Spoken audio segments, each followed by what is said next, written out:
This meeting of the Board of Education is now called to order. Welcome to everyone. I just want everybody to understand that we're still required to hold this meeting virtually. And we'll check to see if all our board members are connected. Terry, Yes. Yes. Rusty, Yes, sir. Bo, Yep, I'm here, Randy. Kurt, Yes.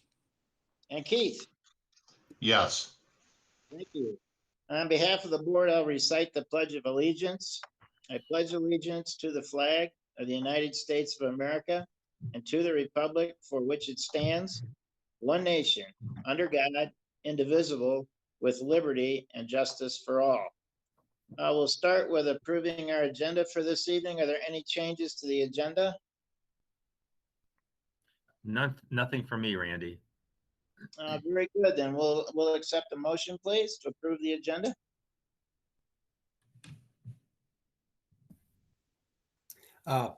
Mr. President, I move that the Board of Education approve the agenda as printed. Thank you, Bo. Is there a second? I'll second. Thank you, Kurt. This is a roll call vote, please, Barb. Mr. Droppers, Yes. Mr. Kroll, Yes. Mr. Rathburn, Yes. Dr. Shelton Harris, Yes. Mr. Van Antwerp, Yes. Mrs. Navaria, yes. Mr. Snyder. Yes. Very good. Our agenda is approved, and we'll go to our first area, the superintendent's report, please. Thank you, Randy. Before we get started with the kind of the official reports, this is School Board Member Recognition Month across the state. So I want to take just a couple of minutes and thank the board for its service to our community. You know, it's been just a crazy year for being a board member, as well as those of us who are dealing with this stuff on a day-to-day basis. But I just want to take a few minutes for those that might be listening, watching our meeting this evening, just to acknowledge some of the good work that you folks have done this year. You know, in addition to the meetings that are generally twice a month, you've had several board retreats, some additional special meetings. There have been committee meetings and other functions that board members attend. So it's not just the simple fact of attending the monthly board meeting. You know, something that was new for all of us this year was that the majority of our meetings, including this one, were held virtually. You still managed to address a number of issues. You started out the year last year discussing elementary facilities, and we'll be picking up on that again this year. You also heard several reports that kind of tied into that. You heard reports about functions at community high school, at Curious Kids. You spent a lot of time on budget related matters. Certainly the uncertainty of school funding that entailed a lot of layoffs and recalls and hiring of new staff last summer and early into the fall. You also received and reviewed the monthly bond project updates, the change order summaries, and that was in addition to the monthly financial reports that you get. So a lot of time spent processing information. At your retreats, you had several end statements that you reviewed and end up modifying. You learned about our diversity, equity, inclusion efforts, and are talking about how you might address equity through policy. You've also developed a communications plan through your owners linkage committee. So those are all things that transpired during the course of this year. And then we had the magic of COVID. That brought you the continuity of learning plan, the preparedness and response plan, the extended continuity of learning plan, an update to the return to learn preparedness plan. And now on a monthly basis, we're reconfirming the extended continuity of learning plan. You've also been reading and approving monitoring reports, the audit report, as well as all the background information that you get on items that you'll be discussing and acting on. You toured our new facilities. Most recently, several of you were able to join us this evening for a walkthrough at our new Central Middle School. And then you also did the difficult process of mourning the loss of a longtime board member and then immediately having to fill that vacancy. Certainly not an easy task. You purchased a tremendous amount of technology, attended Kalamazoo County School Officials Association meetings to learn with and from the others that were in attendance. So a lot of these things were enjoyable things to do, but many were not. And I know that a lot of things caused you stress, and I'm sure many sleepless nights as well. So for that, I want to thank you. Appreciate your service. We do have a small gift that hopefully we'll be able to deliver sometime, and as well as a certificate. So we have that for you. We'll figure out the best way to get that to you. And if we had a live audience in place, I'd at this time certainly ask for a round of applause for all the work that you do. So thank you. Thank All you, right. Mark, for your kind words. You're very welcome. Thank you for your service. And so moving on, our next is, I'm really excited to do this. We have Christopher Harris. Chris Harris is joining us this evening. As you know, we came to the board this fall indicating that we were going to create a part-time position for a coordinator of diversity, equity, and inclusion. And as we started getting into that, we realized that part-time just isn't going to get that done. So we expanded that to a full-time position.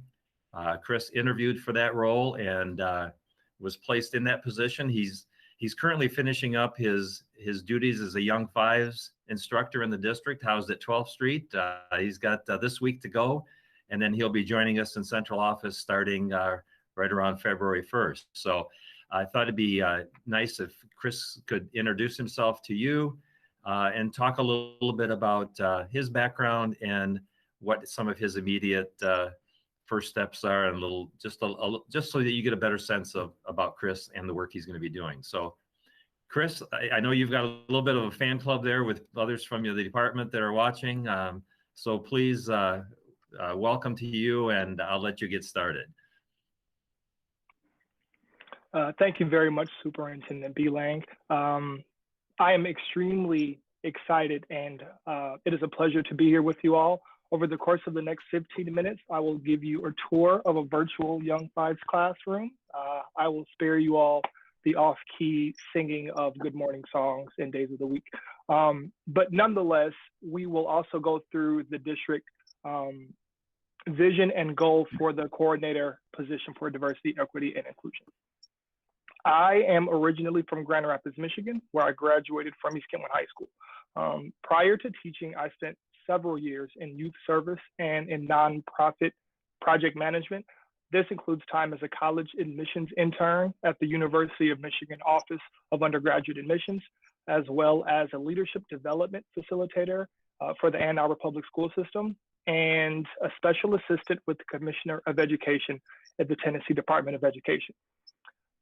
In the nonprofit sector, we all know that funding comes and goes, is not guaranteed. And so with one of the programs that I was with, funding fell through, and we kind of looked at each other and said, you were the last person in the room, so good luck, and we'll help you make a transition to whatever may be next. And at that point, I made the conscious decision to go into teaching. I was certified through an alternative program and began teaching at a charter school in Houston, Texas with KIPP Public Schools. And then after that, we came back home because my wife is completing a PhD program at Western Michigan University. So things always come full circle. As we go into this, I would like to frame the conversation around a few key points. Focus on the biggest question. Why are we engaging in the work of diversity, equity, and inclusion? There are a multitude of responses to this, but I think there are three main focal points. We want our students to be driven. We want this work to be student driven. We want our students to have the best possible experience that they could have in Portage Public Schools. And finally, we want our students to better realize their own potential and their greater potential as they leave our district and go into the greater world. And so let's take a look at our current snapshot, where we are right now in the district, in our status relating to diversity, equity, and inclusion. This data is from 2019 and 2020. At that point, 72% of our students self-identified as white which leaves 28% of the students identifying either as having 2 or more races or identifying as non-white. We currently have building DEI teams at each school in the district. Those include building administrators, engagement specialists, and staff who volunteer their own time to lead conversations around professional development, student climate and culture, and making sure that their building is best supporting for all of the people that walk in and out of those doors.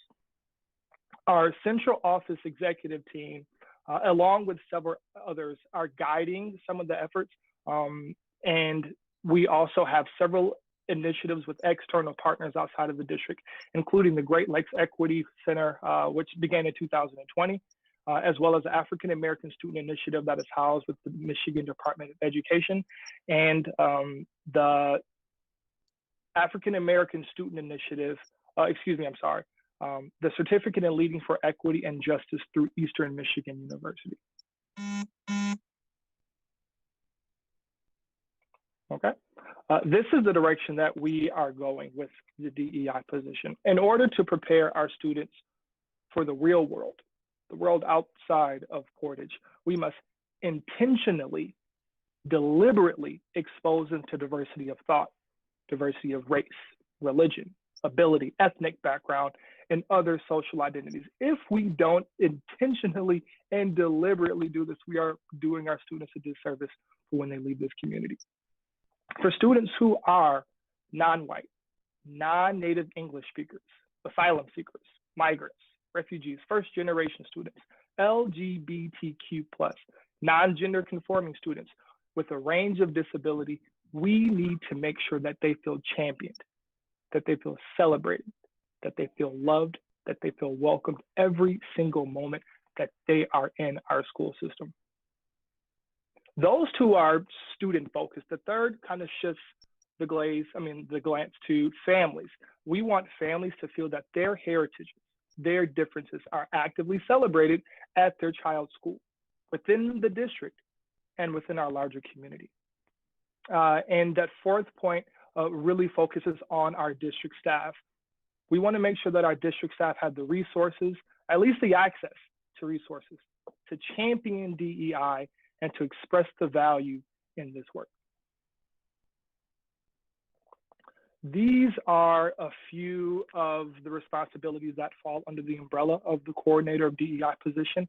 And these range from working with district staff in order to create and curate culturally relevant curriculum and instruction, as well as race and equity, fresh professional development for our staff members, all the way down to creating and working with our community stakeholders with the PPS Community Council on Equity and Inclusion.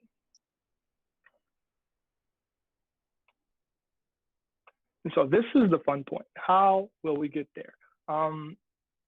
Black educator, social activist, speaker Verna Myers says, diversity is being invited to the party. Inclusion is actually being asked to dance. We understand the difference. We want our students to not just be in the building, to walk the halls, to go to class, to graduate. It's not it. It's not enough. We want our kids to feel that they are pushed and hugged and loved and celebrated while they are here. And in order for us to do that, we must make sure that we put resources and time and effort and relationships into this work. And so this is student focused.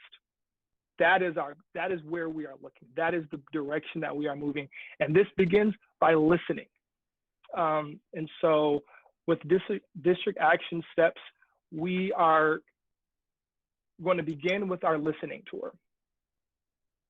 Conversations at each building, listening to parents, inviting parents, families to come and share their experiences with Portage Public Schools. And so we want them to be able to share and to talk about what has happened to them, what they hope, what they see for their children while they are here. As of right now, we are currently scheduling those. And so I'm extremely excited to begin those conversations starting the second week in February. After we address some of those immediate action steps, and we coordinate feedback and notes with our building administrators. Then we'll shift our attention to our high school. Actually, I would like to take a step back and expand that to our secondary DEI clubs. We have the initial focus is going to be looking at just the clubs at the high schools, because those are students and groups that are already meeting, actively pushing and talking to building advisors in order to make the climate at their school as best as it can possibly be. But we have interest from the middle schools as well.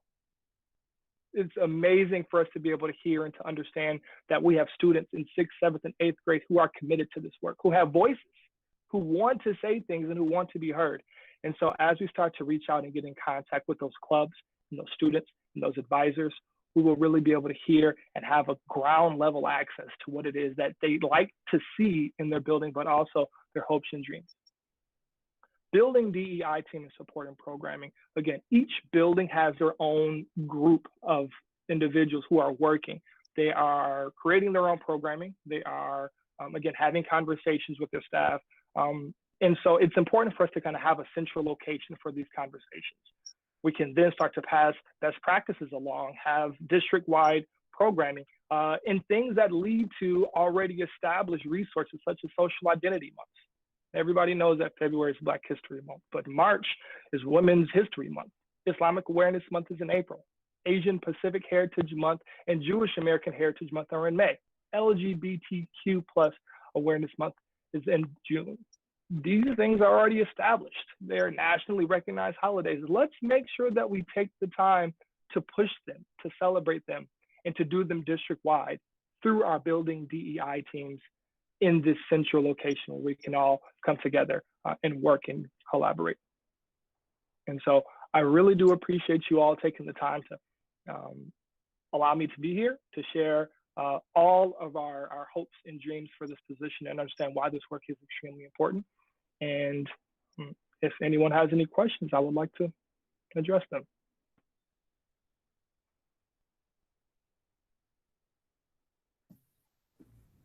Well, Chris, I'd just like to say congratulations on your new appointment, and the board wishes you good luck in your new position, and we all look forward to meeting you personally. And go blue. Go blue. Yeah, hey, Chris, this is Rusty. I want to thank you for a very nice presentation. And I'd like to thank Mark and his team for bringing you on. This is some pretty cool stuff we're talking about. You know, when we bring our kids to school, everybody's talking about math and science and reading, and that's important, but actually just learning social issues and how to deal with them. And as Celeste knows, my kids went to North Middle School in Portage Northern, and one of the things I've always touted was the diversity that they have over at those buildings. And my kids got to live a little bit of that. So thanks, and we're really excited to have you on board. Thank you, Rusty. I appreciate it. And I'm actually really excited because I'm also a Portage parent. Our oldest is in 7th grade. We have a 2nd grader at 12th Street, and then we have a young 5er as well. And I was a parent before I started to teach in the district. And so this is extremely exciting for us to see this commitment and dedication just from the lens of, being a community member. And Mr. Harris, I can't help but to applaud you on this new role. And I've got to say that you were absolutely fantastic, amazing, and everything else I can say for my granddaughter in Young 5. So she's soaring because of you, and I appreciate it. And I am glad to see you in this position. Thank you very much, Dr. Harris. Tell Brooklyn I miss her. I'll do that. Chris, I want to let you know too, this is Terry, that Dr. Harris was very willing to share that all of last year, what a great teacher you were. And when I saw that you were the selection for the DEI, I knew that you were the right person for that job. So looking forward to working with you, and thanks so much for your clear presentation. Appreciate it. Thank you very much. Well, thank you to you too. I was going to mention this later, but I'll mention it now. We received a nice letter from Portage Central students, the JEDI group, Justice, Equity, Diversity, and Inclusion. And for whatever part or connection you may have had with that. It was an impressive presentation. And they have laid out some 6 action steps. And my charge to them is to not see these 6 things as an end, but as something that they can empower future generations of students to continue on with and make it an ever evolving thing. So that it looked great. It did. I had nothing to do with that. I was forwarded that right before it was sent to the administration office. But yeah, and that just shows you the power and the passion that these students have, that they would come with a little bit of guidance, but just create this list of hopes and expectations. So I take absolutely no involvement in that. No, but there's some good momentum going, and somebody somehow, whoever's coordinating all that, in about 10 days time, got several hundreds of students of signatures on there. That was just incredible. Yeah, absolutely. So, nice. Thank you. Yeah. Chris, Bo Snyder, congratulations on the role, on the new position. It is very important. I have had people in my ear for the last couple of years saying, "Hey, man, you got to do more. When are we going to see more on this?" So this is really cool. I have an incredibly hard question, and I will ask you the next time I see you in person. There's no way I'm going to ask it in a board meeting, but it's a very good question. But we'll hold that till it's just us. Hey, and then my advice is, there's probably so much to do. You could probably work 20-hour days. We need you to be a change agent, but it's also a marathon. So balance the two. We need you strong, strong and in it for the long term. So congratulations. Thank you very much, Bo. I appreciate that. And Bo, if that question is he my son? The answer is no. I can't take credit for that. And Chris, I guess I'm last. Kurt Droppers, and hey, thanks for coming on board full time to do this. It's something we've needed for a long time, and we're glad you're here. Thank you very much, Kurt. Great. Thank you, Chris. Really appreciate you sharing with us a little your background and what your initial steps are. We've had conversations about how do we make the best use of Chris's time. Having Chris on board he's not the problem solver for the district. He's our coordinator to look at all of the things happening and really help advise us on next steps. We are committed to supporting Chris and as an executive team, and really look forward to seeing his enthusiasm at work. You can tell he's a high energy individual and really knows what he's doing and knows where we need to go. So thanks again, Chris, for your time this evening, and we'll see you here next week. Good luck with the rest of this semester. All right. We'll move on to our next report, which is both our bond project update and the budget update and change order summary. And I'll turn that over to Ron Herron to do the honors. Ron? All right. Good evening, board members, and welcome, Chris, also. This will be a very short update. Basically, I'll give you 3 different locations, Central Middle, West Middle, and the Northern Auditorium update. At Central Middle, we're continuing to do punch list items, doing some commissioning in the mechanical systems yet. It's seeming to be a real hard push to get that last 5% done and completed, as it always is in construction projects, but we are continuing to do that work. At West Middle, we only have actually a few items there. That building in great shape, and we have a few items that are still out because of material ordering, and those things should be coming in the next month. There's some lighting controls that we've ordered that needed replacement, and one of the laminate desks that was installed previously was damaged and needs to be repaired. So that's it for those two campuses. At the Northern Auditorium, we completed all the roof work in that facility, at least the ceiling work. We put the hard pan ceiling also in the locker rooms, and we are continuing to work on the boiler mechanical systems there. We've also in the process of painting the second floor, and next week we'll be pouring the deck to the pool area. So, and it's going to be a pool eventually that holds water. And that's it for the construction update side. There are no questions. I'll just move right into the change orders, and we only have one for you tonight, which is at the Northern Auditorium, 10 pairs of telephone cables had to be run from the high school to the auditorium, and that was $6,625 for that change order. And in reference to your financial update, there were no changes, as that change order or any of the other change orders have affected the current bond variances. So the current variances are the same as previous variances.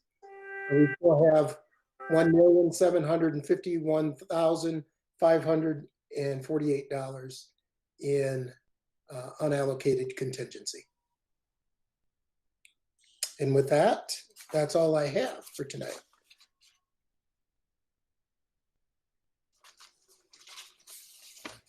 Any questions for Ron? Thank you very much for your report, Ron. Thank you. All right. Thanks, Ron. And we'll move into our financial report. Paula Johnson. There you are. Good evening, Board of Ed and Superintendent Beeling. Included in your board packet this time was a financial report reflective of activity through December 31st, 2020, compared to December 31st, 2019. The first page that breaks out expenditures by revenue and expenditures by function code, I'd just like to touch on a few highlights for you. Some of them you've probably heard before, so I want to apologize in advance if it sounds like a repeat. Local revenues continue to track downward from last year. Two big main contributors for that are athletic gate receipts, because we are unable to hold events, and when we can hold events, there's very limited capacity. Also, Curious Kids revenue continues to track lower than last year because we started that program later in the school year due to COVID. I'd like to also point out on the federal line under revenue, the huge variance there, and that's being incorporated into the budget amendment that I'm working on. In that federal number represents approximately $3.2 million in coronavirus relief funds the district received. And we haven't drawn down on all $600,000 yet of the ESSER funds, but we will be receiving another round of ESSER funds. That dollar amount has not been determined as of yet. MDE is working on that based on the last package that was passed at the end of December. So we expect to receive more federal money come in. Moving down to expenditures, I'd like to point out under pupil support, under supporting services for pupil support, no, it's basic programs, sorry. Under basic programs, we had some one-time related items that were worked into our Title II and Title IV grant for summer related work. And so that's showing up, you know, in this fiscal school year, and it was something that we didn't have before. So that's the large amount. That's the difference between the variance there. Moving down to school administration line item, when we adopted the budget, we were expecting the $500 per pupil reduction that has been restored. And so we did do an across the board salary reduction for administration, which has since been restored. So we are tracking higher on those expenditures compared to last year because of what has been restored and steps that were put into place. Both of these things are being incorporated also into the amendment. Moving down to transportation, that area still continues to track lower than last year, and it's largely due to we're not spending as much in fuel, and our repair costs are still down. We were also given a credit on our fleet insurance from SETSEG, and that was reflected in this school year because we didn't drive our buses very much in last school year.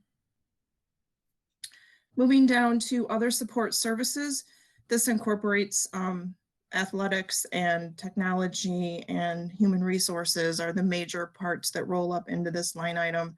And athletic expenditures still, they're tracking down as compared to last year because we are not having as many offerings and when they're not spending to the same level that they were in the previous year. Community services line item, that's been largely affected by COVID. Our community enrichment offerings, are almost non-existent. They are non-existent at this time. So we expenditures are down there because we're not hiring the related instructors to do the classes. Child care services still continue to track lower than last year. That's due to the late start for Curious Kids program. And if you move down to the line item for other financing and capital outlay, that line item looks like it's severely overspent at the moment. And that is being also incorporated into the budget amendment. That's the VDI server that was paid for in December. And so, or a portion of it. And so that looks like we've overspent it, but the budget's going in with the budget amendment. So that's causing that to skew. On the second page of the financial report, that's broken out by object code. And just to touch on a few quick areas there, purchase services and capital outlay expenditures are both up, and that's due to the district spending that coronavirus relief money and the ESSER funds, both of these being federal related sources.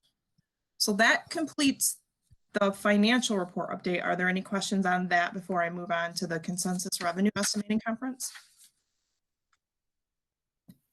Hey, Paula Bowe with a quick question. So first budget amendment we deal with next month. Is that correct? Yes, and I was going to touch on that as soon as I got past the revenue estimating conference, what my timeline is looking like for the board. Got it. Thanks. So on January 15th for 3 hours, House and Fiscal Senate Agency had their consensus revenue estimating conference. It's also referred to as the CREC. This is the first event that happens where we look at revenues to see how we're on target for both the state's general fund revenue and then also the state school aid revenue. So this kind of sets the tone for what will happen when the governor releases her budget and then when House and Senate release their budget. So to just touch on a few highlights from the CREC that I listened to on the 15th, both the general fund and the state school aid fund are showing welcome positive forecasts. Estimates that were set at a special August CREC conference have been surpassed, and they're concerned that they actually may have been too conservative with their estimates. Both House Fiscal Agency and Senate Fiscal Agency predict higher than anticipated revenues from what was agreed upon when they held that August CREC.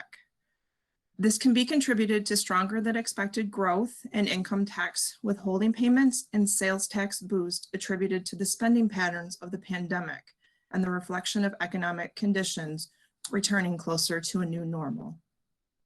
These forecasts only take into account 2 stimulus packages that have been offered so far. Their forecast did not take into consideration the potential possible 3rd stimulus package that President Biden is wanting to have passed. They cover the the general fund, general purpose balance sheet, as well as the state school aid balance sheet. And the general fund is expected to close they're expected to close the school year with 1.8 billion of unspent funds to carry forward to next year. The state school aid balance sheet is projected to have approximately 922 million of unspent funds being carried forward to next fiscal school year, 2021-22. These estimates that they have taken into consideration do not include any increases in funding for our per pupil allowance. So that's just something to keep in mind at this time. It's too early to predict any level of increase in our per pupil funding. This is what we have to stand back and wait and see what happens with the governor, the House, and the Senate. It'll be interesting to see what type of increase the governor, the House, and the Senate release in their budgets regarding per pupil funding. Overall, you could probably just sum it up to say that the bottom line is revenues are up, but unfortunately our student counts are still down across the state. For this last fall count, we were down 11,951 pupils, and they're predicting that we'll be down 14,600 pupils for next school year. So that's a sad piece of news. The CREC, as I mentioned before, is the first step towards receiving a budget from the governor. Gretchen Whitmer's State of the State address is scheduled for this Wednesday night at 7 o'clock. It's for the first time in history, she will be holding that State of the State virtually to adhere to CDC guidelines. A lot of times in this State of the State, she'll drop hints for what her major budget plans are. She'll talk about her plans for education. You can sometimes pick up on some of the tidbits that actually will end up rolling out in her budget. We do not have an exact date as to when her budget will be released. I just feel that it'll come out sometime in early February. And then the House and the Senate will work on passing their budgets before everything goes to conference committee for a final outcome. Now moving on, any questions about the CREC? Just to give you guys an overview of how we're sitting as a state and with the state school aid fund. Yeah, Paula Kurt here. Of the 11,000 children that the state has lost, do we think those, I mean, I'm sure it's not all, some are just lost, but some have chose other alternative that were meeting in person, right? Other schools, private schools? The private school number did go up compared to the public school number, but overall, when you net those two together, it's still a decrease in pupils. So the non-publics did see an increase in enrollment, whereas public schools represented a decrease. And netting those two together, there was still an overall decrease. So did we lose children out of state, or did we just, they're not being educated? Is that what we're thinking at the state level? Well, they mentioned, you know, I guess we're one of the top 10 states where people are moving out of the state of Michigan. There are a lot of kindergartners that didn't come into school this year that we're hoping that we can still get back and educate them. They didn't touch on everything related to the drop in the pupils. They just merely stated how many pupils we'd lost overall. Okay, thank you. I have spent the majority of the month of January working on the budget amendment with my office, and we're in the final stages now. I had a slight setback today where I think I'd been given a small bout of food poisoning, but I didn't make it into work, but here I am. So my goal this week is to update all of the numbers in our final budget document so that we can see where we're at. That might spill over a little bit into next week due to the fact that I didn't make it into the office today. But as long as whatever I have isn't anything serious, I really want that budget amendment in the board packet for you for your next meeting. And that completes my financial report. Well, thank you, Paula. Certainly appreciate the information on the revenue conference and all the work you're doing. And we sure hope you feel better soon. Thanks. Thanks, Paula. that's all the, okay, that's all the reports we have for this evening, Randy. So I guess we're ready to move into the board education section of the agenda. Unless there are any other questions. Okay. So our topic for this evening is social emotional learning. I know that's it's a topic that you've been hearing a lot about. It's been a focus for many conferences and other programs that I know board members have attended. And it's something that we've had a lot of discussion around and that in the district as well. As a matter of fact, it was incorporated into, that concept was incorporated into our vision statement as we planned for this school year, that we needed to create social emotional supports and well-being, not only for our students, but our greater school community, including staff as well. So, and I know the board has been having discussions around this concept. You're also looking at possibly modifying some of the end statements to incorporate some of the concepts that are that you'll be hearing about tonight. So I'm going to turn this over to Janine Matson-Gearhart to introduce our speakers for this evening and give you a little bit of sense of what we're doing and what this means to us. So Janine, I'll turn it over to you. All right. Thank you, Superintendent Beeling and board members. It's great to see you again. It is my pleasure to introduce Alex McCullough and Becky Moon. Alex is our principal over at Lake Center, and Becky Moon is our leader for our counseling professionals in the secondary area. So I'm going to turn it over to the ladies. All right, thank you. Good evening, Superintendent Beeling and trustees. Becky is going to pull up the presentation and we can share from there. But thank you for allowing us to come and share on this important topic that we've been working on as a district. We're going to talk a little bit about SEL, where we're currently at, and then where we are looking to go. So we wanted to start off by sharing, Becky, you can go to the next slide, just the definition of social and emotional learning. And this is through CASEL, Collaborative for Academic, Social, and Emotional Learning, who have really helped to drive a lot of the work that we're doing. Social and emotional learning is an integral part of education and human development. SEL is the process through which all young people and adults acquire and apply the knowledge, skills, and attitudes to develop healthy identities, manage emotions, and achieve personal and collective goals. Feel and show empathy for others, establish and maintain supportive relationships, and make responsible and caring decisions. Portage has been working on embedding these into our instruction and our daily routines. Alongside this work, though, this is also being done at the Michigan Department of Education. So the MDE has crafted a definition of whole child. It is using a model of connected efforts between the whole community, whole school, and whole child. This provides us with a framework that addresses both academic and non-academic needs in an integrated approach. When specifically looking at that social emotional component, there are 5 SEL competencies that we are specifically focusing on. So the 5 competencies that we're focusing on is that self-awareness piece. So the ability to be able to recognize one's emotions and thoughts, and then self-management. So regulating those emotions, thoughts, and the behaviors. Social awareness, so the perspective of and being able to empathize with others, and then relationship skills. So establishing and maintaining healthy relationships. And then lastly, responsible decision-making. So being able to make constructive and respectful choices.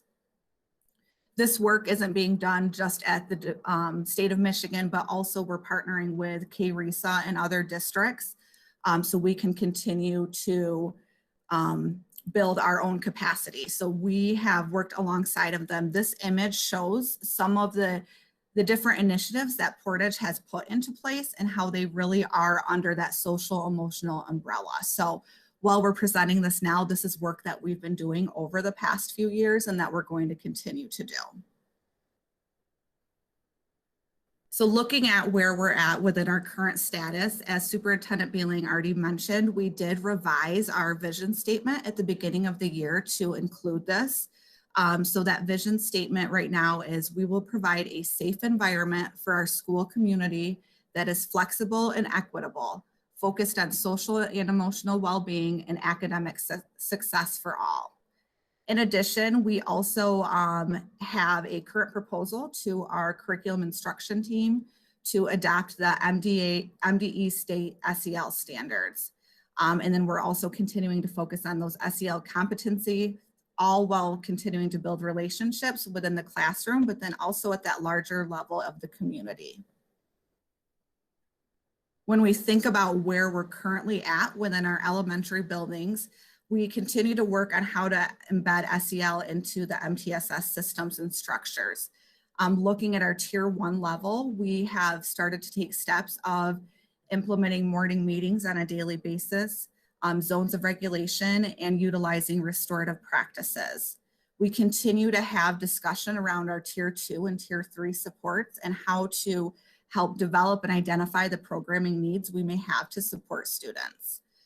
We also have the engagement specialist role, which helps to bring in those partnerships, but then they've also been instrumental in strengthening our tiered structures when looking at the MTSS systems. The work that they're doing on a daily basis really helps to support that implementation of social emotional learning. They work alongside the different teams within the buildings, different staff members, teachers, paraprofessionals, to ensure that we are looking at that whole child. I am going to turn it over to Becky Moon so she can talk a little bit about the secondary, where we're at, as well as our next steps.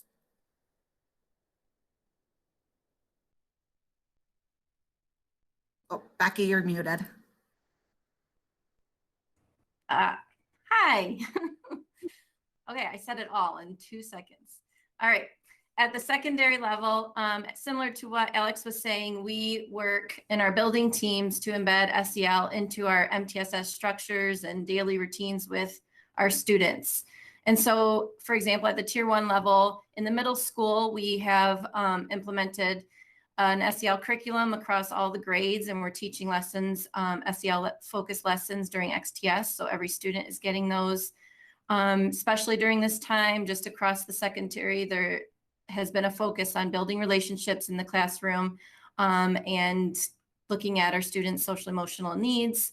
As you know, school counselors at the middle and high school level support students daily in their social, emotional, and mental health needs, and working with staff, supporting staff, teachers, and families, and working with outside agencies. So there's a lot of stuff going on in each of our middle schools and high schools that help us to support and reach out to our students in their social emotional health.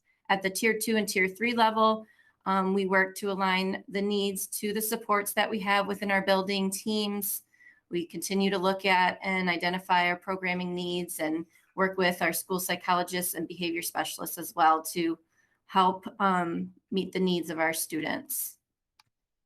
So what is these things that are happening, the work that's happening at the elementary and secondary level is crucial to help us move forward and as a district in our next steps.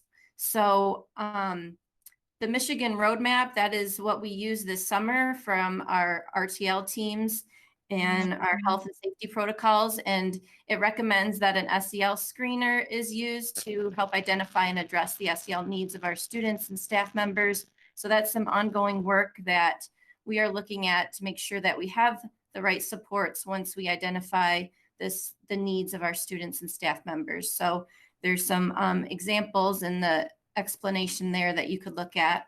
As Alex mentioned, I think the voting is happening this week for adopting the SEL standards for the CIC. And this is from the presentation that Ann Gordon and Nate presented at the CIC meeting last week. And so just as we look at our next steps, relationships, good relationships among staff, students and family is essential to SEL. We want it to be systematic and visible. Unlike other curriculum areas, SEL is embedded into, everything that we're doing throughout the system. And so we want to make sure we continue to focus and be intentional there as well. And then just going on with that, we need continued professional development in the areas of social emotional learning, trauma-informed teaching, cultural affirming SEL. I know that there's been lots of, connections, and I think with the presentation you heard earlier from Mr. Harris, there's lots of connections here in coaching that, we want to make sure that we are connecting with those two teams, educating and just more training along with trained staff and leadership to help support the mental health needs of our students. We talk a lot about this current pandemic and just where we're at now and moving forward, and the after effects of this and transitions. The needs are growing and will continue to grow. So, it's, more pressing than ever with the DEI teams, social emotional teams to continue this work intentionally.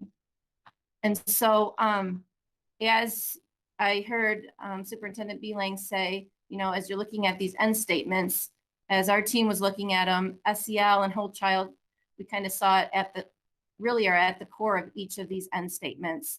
But then there's also, if you want to be intentional with one in regards to social emotional learning, that's good too. So we are here to answer any questions about SEL. And if we don't have the answer, we'll pass it back to Superintendent Beeling. Becky, I don't have any questions. I'm familiar with SEL, but I'm very glad that you mentioned the diversity, equity, inclusion, because they are very closely aligned. And I would hope that between the two, you'd be able to come up with common language and common narratives to help support each other. Nice job.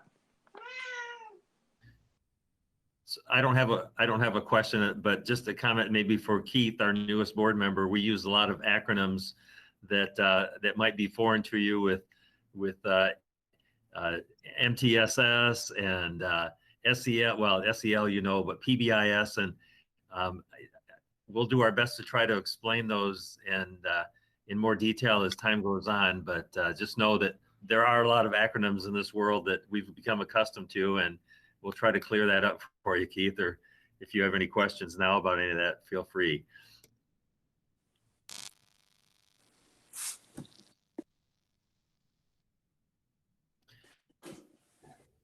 Any other questions for Becky? Yeah, Mark, it's Rusty.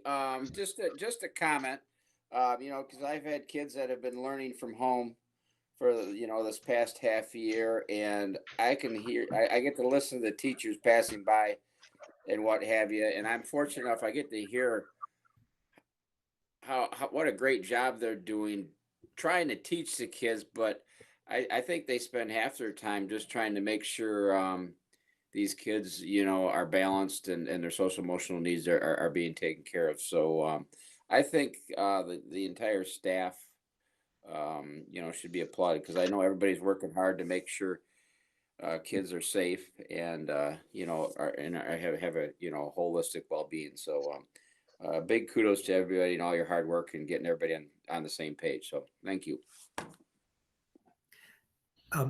Hey, Alexander and Becky, this is Bo. I'll just reiterate the point. It's taken what we've gone through this last year to really raise awareness on just how important this is. So, maybe there's a silver lining, but appreciate the presentation, appreciate your efforts and the efforts of everyone on this. Thank you.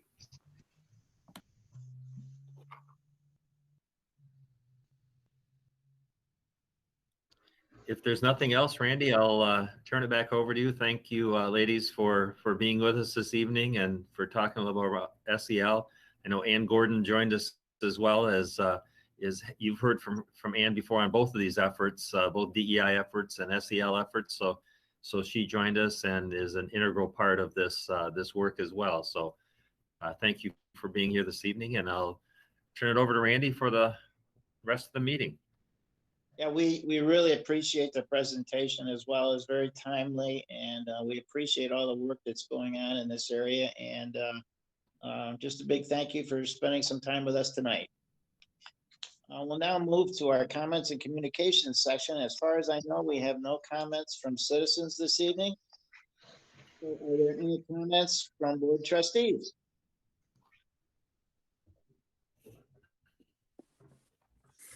Hey, Randy, I'll start out. Just a comment to staff. I had 2 young men attend Portage Public Schools in the building today. I managed to make it home today because I was curious to see how it went. I was kind of expecting, some negative comment, and both of them were like, Dad, it was really good to be back in the building. And they were like, the other kids are missing a lot. So, kudos for everybody. My kids are happy, and when my kids are happy, I'm happy. So, thanks to the staff and everything. And we looks like we're turning the corner. Hopefully, we get more kids in the building learning, and we can take care of those social emotional needs. So, thanks to everybody. Any other comments? Randy Bo here, just a quick one, but several of us, you included, we got to have a tour of the new Central Middle School this afternoon. So thanks to Mr. Hamilton and Mr. Walker for that tour. It's a beautiful facility. Can't wait for post-virus times when we can let the whole community in to check it out. For sure, Bo, thanks. Yeah. Randy, Kurt, more of a question. Are we open in February to be in person again for board meetings? As far as we know right now, we aren't. I think we might have a shot at March, I believe is the last I heard. So we can have the kids in the building, but we can't be there? Right. So that's the governor's rules at this point? Right. Okay, thank you. You're welcome. Any other comments? Well, as Bo mentioned, a few of us toured the new Central Middle School today, and we certainly appreciate Jeff Hamilton and Justin Walker giving us a tour. And as Bo mentioned, it's a fabulous building, and we got to see the air purifiers that we bought, a few weeks ago, and they're already in place, and so that was good to see. And their comments sort of mimicked Rusty's, that this was the first day back for students at that school, and students were glad to be there, and all processes and procedures went fairly well for the first day. So it was good to see. Also want to remind everybody that our retreat is on February 8th before our work study. The topics for that retreat include first draft of the social media policy. We're going to begin having some discussions on equity as well, and what policy ramifications that might have. And yeah, that's the agenda for our meeting on the 8th. If any of you have any questions, please let me know. And with that, we'll go to the consent agenda. We only have one item on the consent agenda tonight, and that's the January 11th, 2021 organizational meeting and committee of the whole work session. Are there any exceptions to the consent agenda as presented? I hear none. The consent agenda is approved as presented.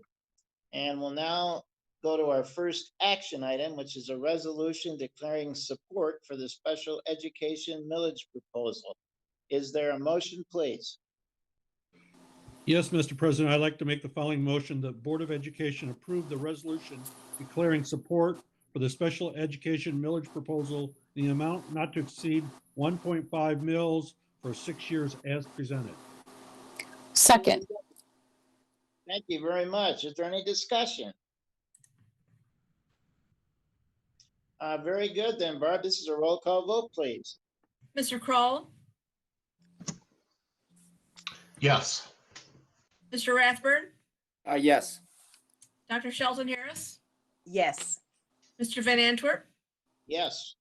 Mrs. Novaria, Yes. Mr. Snyder, Yes. Mr. Droppers. Yes. Very good. The resolution for the special education renewal is approved. We'll now move to our second action item, which is new teacher appointments on page 19. Is there a motion, please? Yes, I'd like to make the motion that the Board of Education approve the following new teacher appointments as presented. Alana Hanson Manusos, Young Fives teacher at 12th Street Elementary. Michael McGuire, physical education teacher at North Middle School. Thank you, Keith. Is there a second, please? Second. Thank you, Celeste. Brad? Good evening, trustees. A very straightforward new teacher tonight. Both teachers have been hired to replace folks. Miss Hanson Manusos at 12th Street Elementary teaching Young Fives, taking the spot that Chris Harris is currently in, but as he transitions to his new role. And then Mr. McGuire at North Middle School, taking over for Amy Hammett, who got to enjoy the beginning of her retirement today. So kudos to Amy and thanks to her service, and hopefully we can celebrate her along with our other retirees later this year. Very good, Brad. Thank you. Any discussion? Barb, this is a roll call vote, please. Mr. Rathburn, Yes. Dr. Shelton Harris, Yes. Mr. Van Antwerp, Yes. Mrs. Novaria, Yes. Mr. Snyder, Yes. Mr. Droppers, Yes. Mr. Kroll. Yes. Very good. Welcome to our two new teachers in Portage. We've reached the end of our agenda, and therefore this meeting is adjourned. Thank you very much.